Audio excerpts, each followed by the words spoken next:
Hey guys, it's Kevin again. This is going to be another Christmas movie for you guys, and this movie I'm going to be reviewing is just I have been waiting to review this movie. This is one of my top Christmas movies of all time.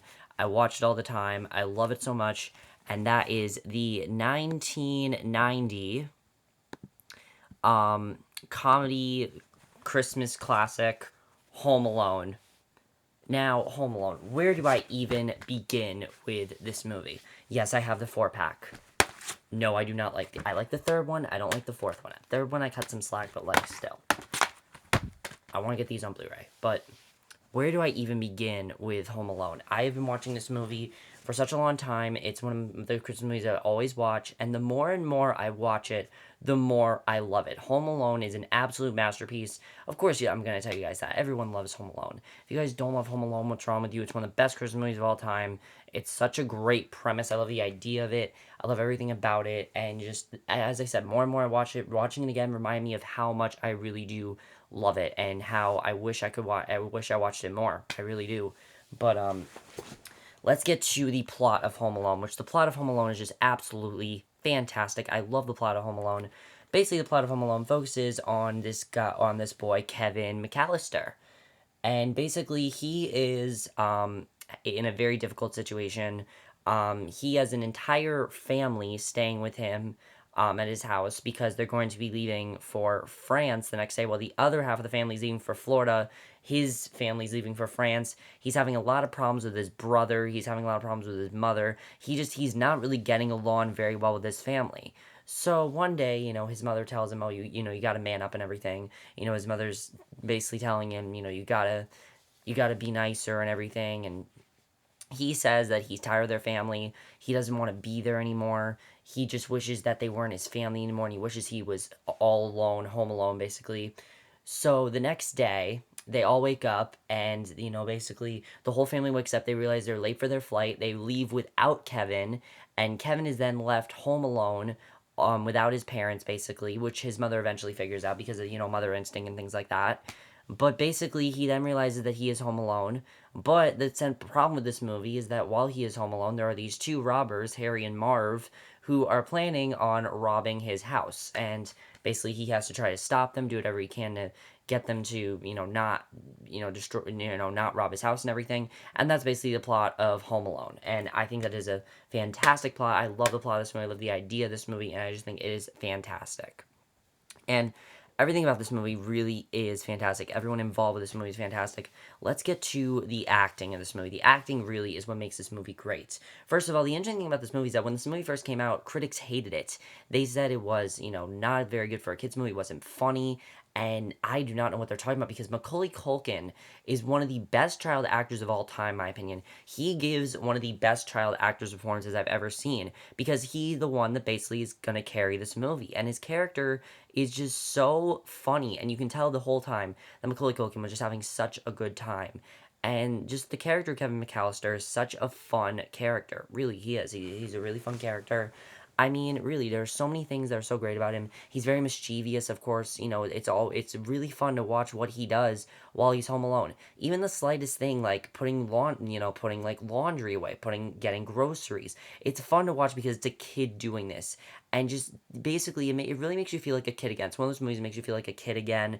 Of course, there's a classic scene where he's manscaping. He puts on, he's trying to like manscape and everything. Puts on aftershave. Hilarious scene to watch. I mean, there's that scene where he watches that classic movie, and just the character that he plays is fantastic. In the beginning of the movie, you don't really like his character. He's kind of annoying and everything.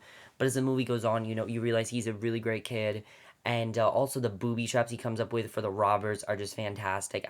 He's hilarious to watch. And everything he says, even little things, as I said, even little subtle things like getting groceries, it's funny to watch because, again, it's him doing this. He has no idea what he's doing. It's really funny to watch, and I just thought he did a very good job throughout the whole movie. He really carried the whole movie perfectly, and he was just hilarious throughout the whole movie. He did have a lot of heart to it as well. Like, you saw that he really did care for his family, how he missed them as it went on. But it was still really fun to watch him most of this movie home alone. It was very fun to watch. And then let's talk about the two robbers, Joe Pesci and Daniel Stern. One of the cool things I like about Joe Pesci's character Harry is in the beginning of the movie we see this cop basically, and you can tell there's something not right about him, and eventually you realize that oh yeah, that's the same person. The robber is the same person.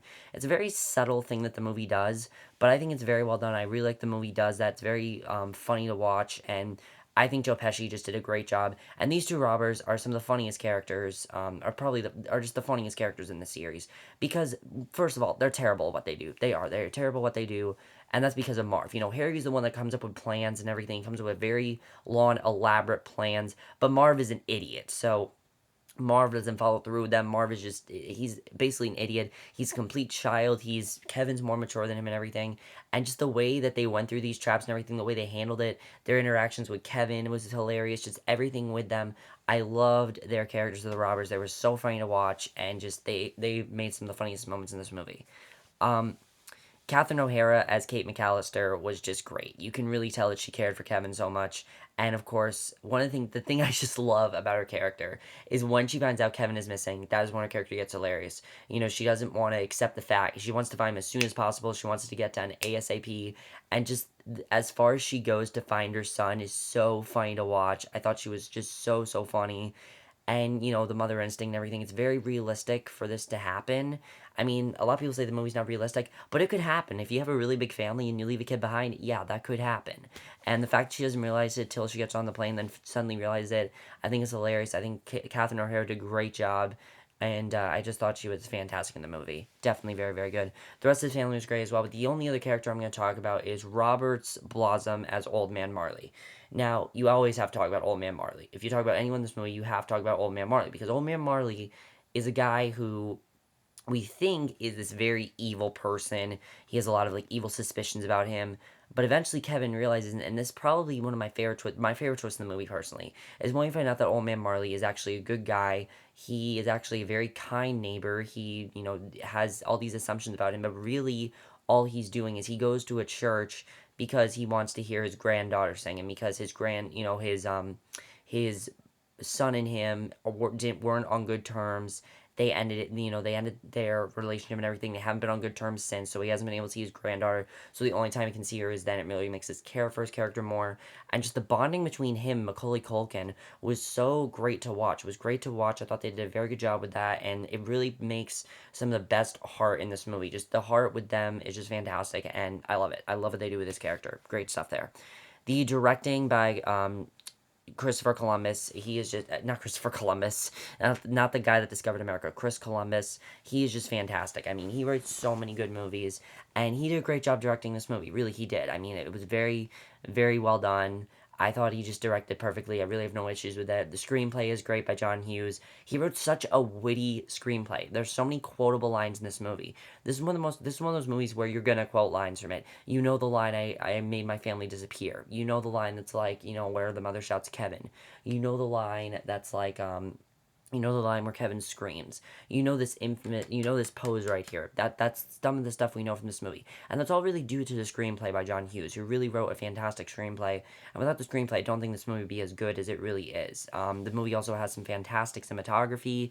One of my favorite parts of this movie is the movie within the movie that Kevin watches. It's basically like this gangster movie. It's played throughout the whole movie. I think it's hilarious to watch. Just the fact that he makes people, just the fact that Kevin basically makes people think that there's actually like a lot of chaos going on in his house, and every time he wants someone to go away he plays that movie. I love it. I find that hilarious, especially the thing with the pizza guy. There's a scene where there's a pizza guy, he chases him off. It's a classic scene, but it's hilarious to watch, and I thought he did a great job with that. Also, I forgot to talk about this. John Candy has a cameo in this movie. Very, very good character. I really enjoyed the bonding between him and Catherine O'Hara. They definitely did a very good job. Rest in peace, John Candy. Great actor, but he definitely did a very good job in this as well. The other thing to talk about this movie is pretty much timeless. It is a fantastic movie. And the other thing that you have to talk about this movie is the score. Oh my god, the score. Somewhere in My Memory is one of the most beautiful Christmas songs of all time. It is such a beautiful written song, such a beautifully written score. Just the tune of it is great, the idea of it is great, and it really fits this movie perfectly because of Kevin's memory. He's never going to forget these memories he has, and I love that message of the movie. And I think just the song works perfectly, It's one of my favorite Christmas songs of all time. It's one of my favorite Christmas songs to a movie. I think it really just makes the movie so much more heartwarming and really gives that heart to the movie that you love, and you fall in love with this family. You really do. You fall in love with this movie, and it's just such a fun movie to watch. I could talk about it for hours. It really is that fantastic. It really is that good. And the way the movie ends is great. The way the movie portrays family life is great. The way the movie portrays, jealousy is great. The way the movie portrays those sort of things is great. And especially the fact when Kevin realizes that he hasn't really been a nice kid and he feels like maybe he deserved this. And I thought that was very well done that we saw this. The different layers. One of the things I love is also the different layers of Kevin's character. In the beginning of the movie, he's very mischievous. He likes being at home alone. I mean, any kid really would. Sort of, the thing that this movie does is put you into his shoes. Think of yourself as like a 9-year-old boy. I would probably do the same things that Kevin did. I really would. I would go nuts. I would completely go nuts. Really. I probably like, I don't know, I'd go nuts. But, basically it makes you think like him. He at first really likes the idea, but then he starts to miss his parents and realizes that he really cares about them. And that's when the movie really changes. And I like that the movie does that. It's very well done. I really enjoy that. And it's one of my favorite parts of the movie by far. I really like that the arc that they do with his character. But overall, guys, Home Alone is just a fantastic movie. If you guys have not seen it, what are you doing? Watch it now. It is one of the most essential movies to watch during Christmas, even not during Christmas. I think this is a movie you can watch at any point because it's not just about Christmas. It's about really just family, and I really like that message of it. And um, I'm gonna review the sequel. That is gonna be my next review. I haven't seen it as much as the first one, but I'm gonna watch it. And just you need to watch Home Alone. It's one of the most iconic movies of all time. It's one of the most iconic Christmas movies of all time. It's a movie if you've not seen it, watch it right now because it really is absolutely fantastic. And if you're like me, where you just watch this movie every single year and you love it and love it and love it more and more, um, I mean, really, every single year I find something more I love about it. And I think this year was the wit that the movie really had. I didn't realize how sharp and funny the dialogue really was. Really, I didn't realize how much it was. Um, the movie did have some pretty terrible sequels. That's all I'll say. But definitely, if you have not seen Home Alone, watch it now because it truly is a masterpiece and it really is one of the best Christmas movies of all time. And that's basically for my review of Home Alone. I hope you guys enjoyed it. Let me know what you guys think of this movie. Overall, I just think this movie's fantastic. I love everything about this movie. I'll see you guys in the next video, which will be for Home Alone, which will be for my review for Home Alone 2. So I'll see you guys for that. Okay, bye.